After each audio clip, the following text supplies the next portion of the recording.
Hello again, this is Earl Silverman, Editor-in-Chief of the Journal of Rheumatology, welcoming you back as I highlight a paper of particular interest from the June 2023 edition of the Journal of Rheumatology. Today, I will be interviewing Alyssa Wohlfahrt, a fourth-year medical student, and Doctors Lutfiyya, Mohammed, and Yvonne, who are three of the authors of an article entitled Pain Mechanisms Associated with Disease Activity in Patients with Rheumatoid Arthritis Treated with Disease-Modifying Anti-Rheumatic Drugs, a Regression Tree Analysis. So no other sentence I say will be that long. So I want to thank you both all for taking the time to speak to me and to our listeners. And on behalf of the listeners and the other authors of the paper, let us begin. Okay, so the first question is, please let me know what the aim of the study is. Sure, I can answer that one. Thanks for having us. So we know that pain is the most cited symptom complaint of patients with rheumatoid arthritis. And most patients with RA are treated with disease-modifying anti-rheumatic drugs. These work by targeting mediators of inflammation.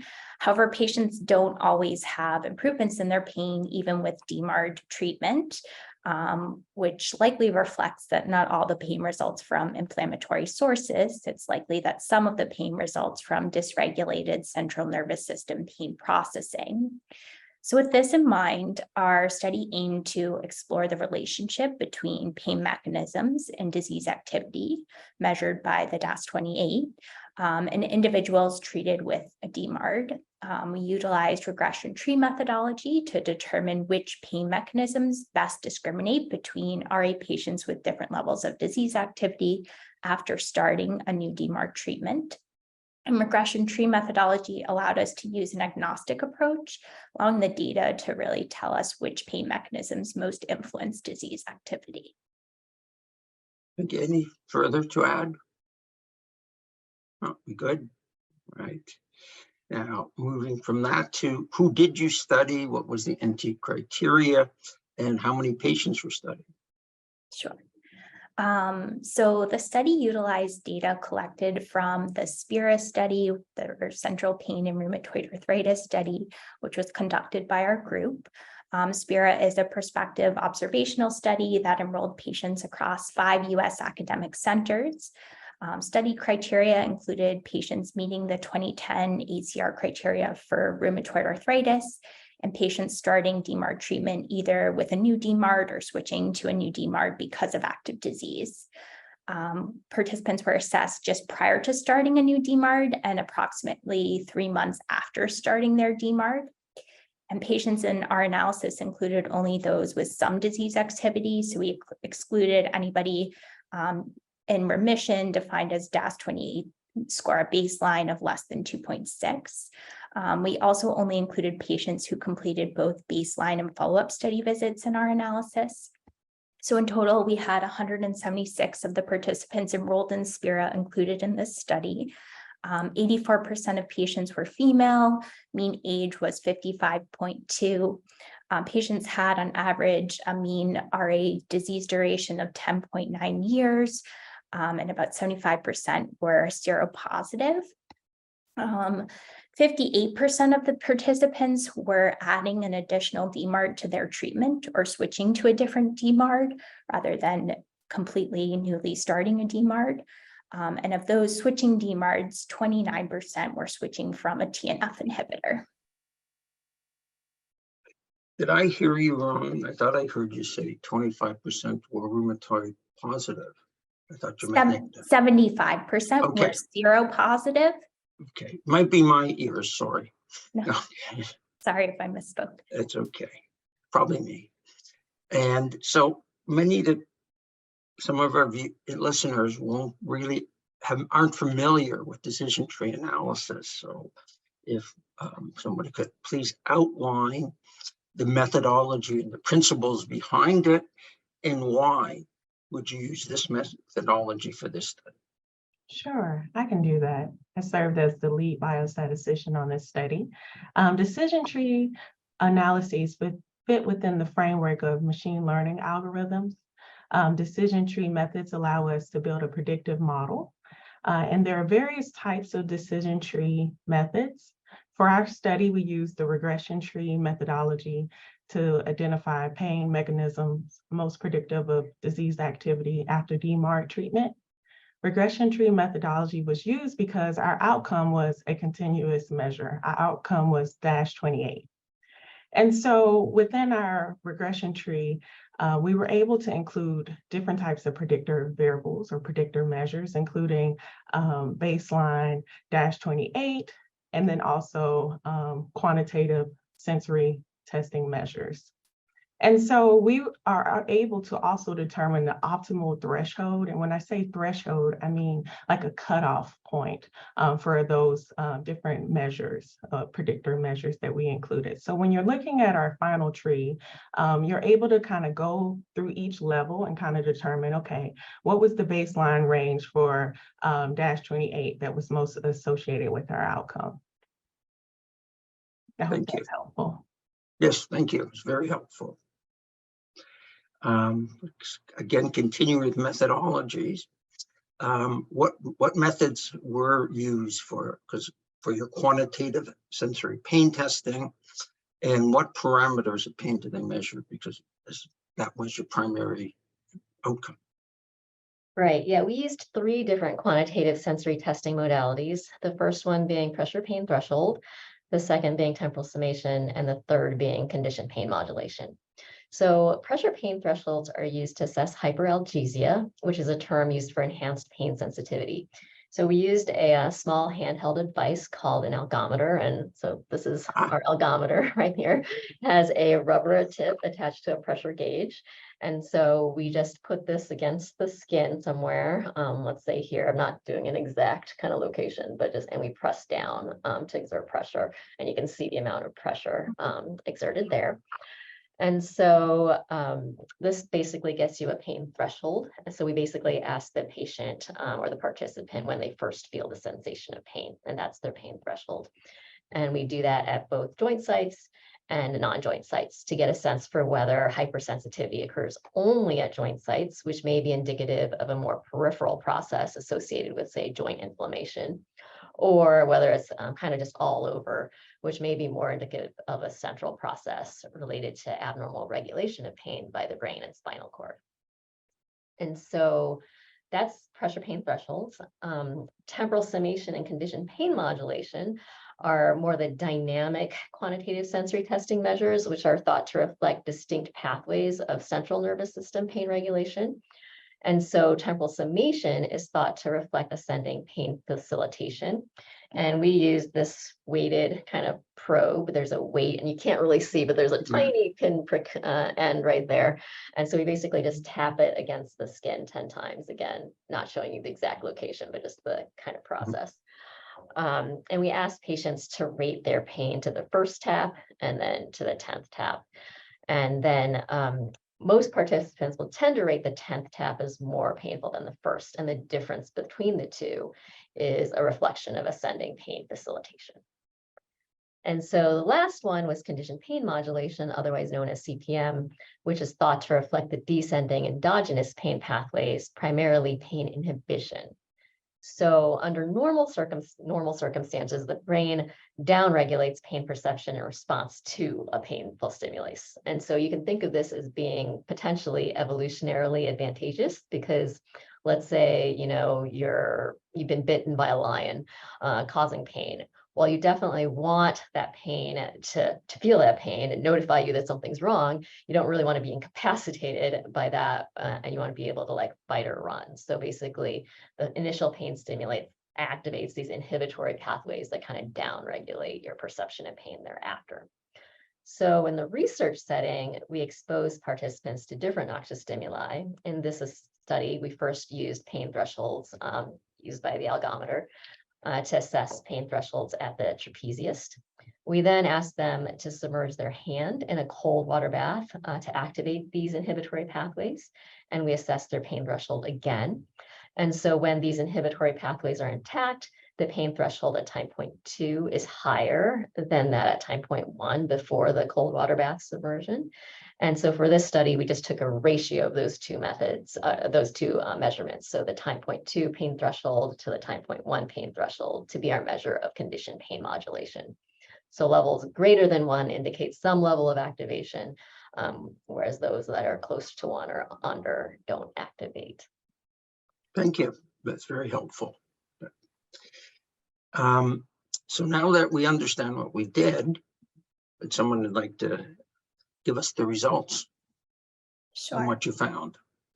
Sure. So we know the regression tree analysis actually identified baseline disease activity as the most important factor predicting follow-up disease activity. And among those with low, moderate baseline disease activity, the analysis then identified knee pressure pain thresholds, a measure of peripheral sensitization, as Yvonne said, as the most important factor predicting follow-up disease activity.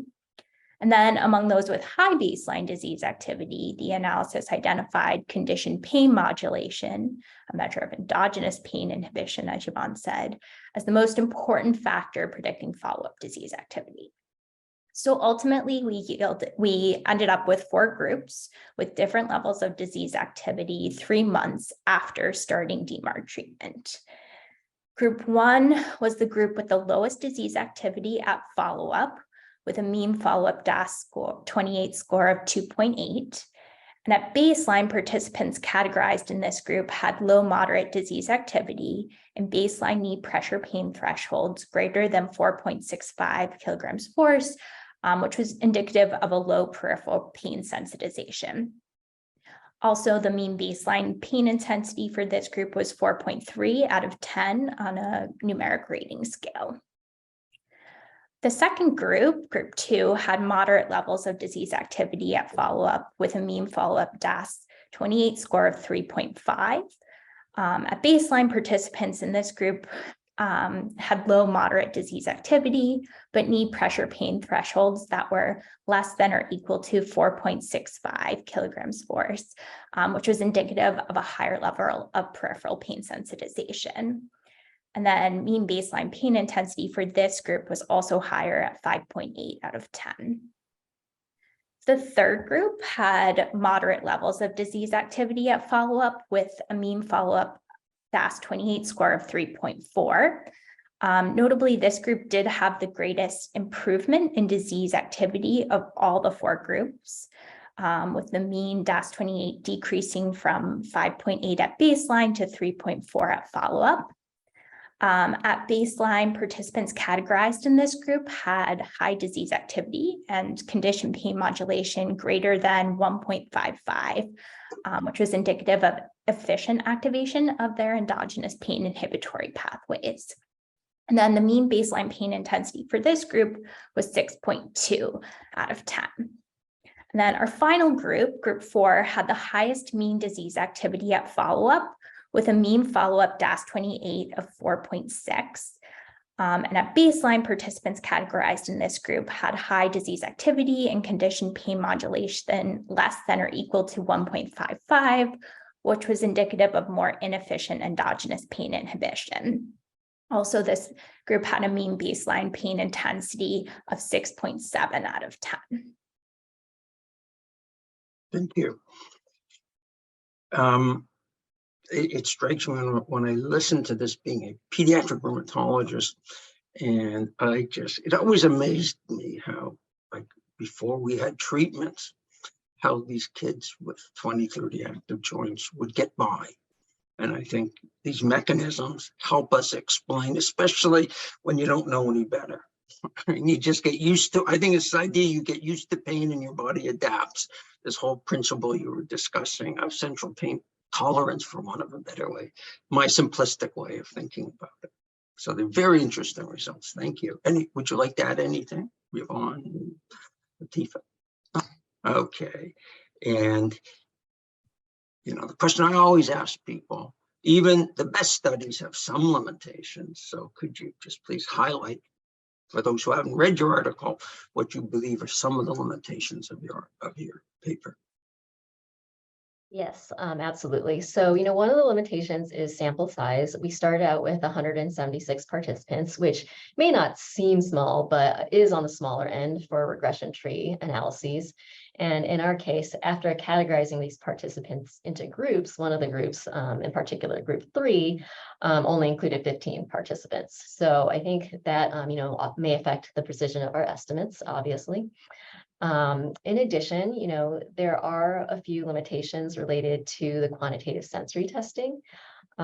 First, all quantitative sensory tests are these psychophysical measures, which are at best, indirect measures of the actual pain mechanisms that are going on. It's really very challenging to directly assess pain mechanisms in humans. And so we infer that, low pressure pain thresholds at the knee, for example, are a measure of peripheral sensitization. But they likely also incorporate, a component of central sensitization as well. In addition, we infer that conditioned pain modulation tells us about these descending inhibitory pain pathways, but other factors may also be at play. For example, distraction has been thought to be one thing that may affect these values. If you're totally distracted by this cold water, and maybe that may affect how you're rating your pain. Second, while QST is useful in the research setting, it would be really hard to implement in the setting of a busy clinical practice. So this may not be a limitation of the study per se, but more a limitation of implementation in the clinic, as it requires substantial training and really very well controlled conditions in order to really accurately collect reproducible data. Studies have shown that results can be influenced by the way the test is described to the participants. So we use scripts to make sure that we say it the same way every time.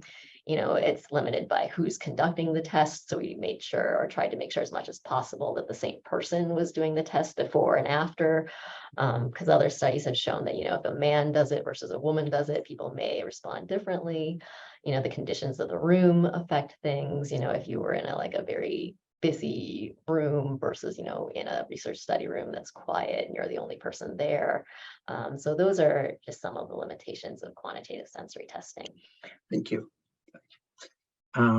So now it's very interesting, and as Dr. Lee pointed out, not particularly practical to do in your office, but there are, I'm sure, important takeaway message for people who certainly entered my mind, some of them, but I'd like to hear what the three of you feel are the important for practicing rheumatologists. Yeah, I think the main point that we think is that rheumatologists should really recognize that there are, these pain processing pathways, which some of which are possibly independent of the inflammation of itself, and that this likely affects assessment of disease activity in our patients with rheumatoid arthritis. And that rheumatologists really should consider what composite disease activity measures, such as the DAS28, are telling them. Are they high because of these abnormalities in pain processing, which may or may not be related to actual inflammation, or are they high, or are they really high because of active joint inflammation, and what implications they may have in terms of how you think about how to treat the patient, whether you want to escalate DMARD therapy or whether it may be appropriate to more carefully kind of characterize the pain and decide whether there are other options to treating that pain instead of advancing the immunosuppression. And, I think like we mentioned earlier, while it would be amazing for rheumatologists to be able to assess pain processing mechanisms by quantitative sensory testing for a clinical visit, this is likely infeasible given current workflows and the need for significant training. But I think still we can take away important messages that it's important to think about central pain processing and how that affects our treatment decisions. Further to add? Okay, so it just strikes me, being of a certain vintage, two things struck me. One was, this is a wonderful, more advanced, what Hugh Smythe used to call a dolorimeter, which, for want of a better way, measures pain, only it was not nearly as sophisticated, not nearly as accurate as this. So really, from the days of Hugh Smythe and fibromyalgia, I was trained, and one of the things is we are recognizing as rheumatologists in all inflammatory arthritis and in lupus, which I see, that not all pain is inflammatory. And not all fatigue with the pain and the patient's disabilities.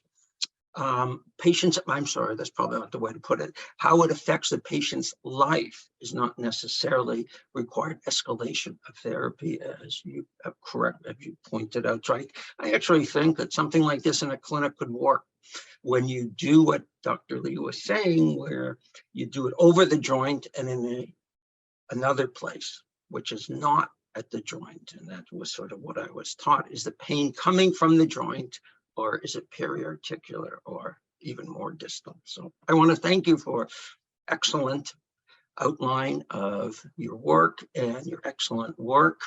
And I really think there's a lot of practical implications of it. And even if a study isn't practical, I think the take-home message is certainly out. And I want to thank the three of you. Oh, I wasn't anything you think we missed that you'd like to add? No, we good? Okay, then I'll thank you three for taking the time to read findings. It's very interesting paper, and I think practical paper. And I encourage our listeners and viewers to please read the full manuscript. Pain mechanisms associated with disease activity in patients with rheumatoid arthritis treated with disease-modifying and traumatic drugs, a regression tree analysis, and that you won't be scared off by the title. And it's by Alyssa, Wohlfahrt, and colleagues. And there's an accompanying editorial to highlight this, and it is entitled Inflammatory and Non-Inflammatory Disease Activity in Rheumatoid Arthritis, the Effect of Pain on Personalized Medicine, by Doctors Daniel McWilliams and David Walsh from the University of Nottingham, England, which really does highlight some of the issues we were discussing. And both of these articles are now available for you to read at the journal's website at jroom.org and will appear in the June print edition of the journal. And I want to thank you, my guests, as well as the audience, for being with us, and hope you can join us next month when I'll speak to the authors of another article of particular interest from the July 2023 edition. And I'd love to hear any comments you have on Twitter at jroom or by email at manuscripts@jroom.com. And thank you.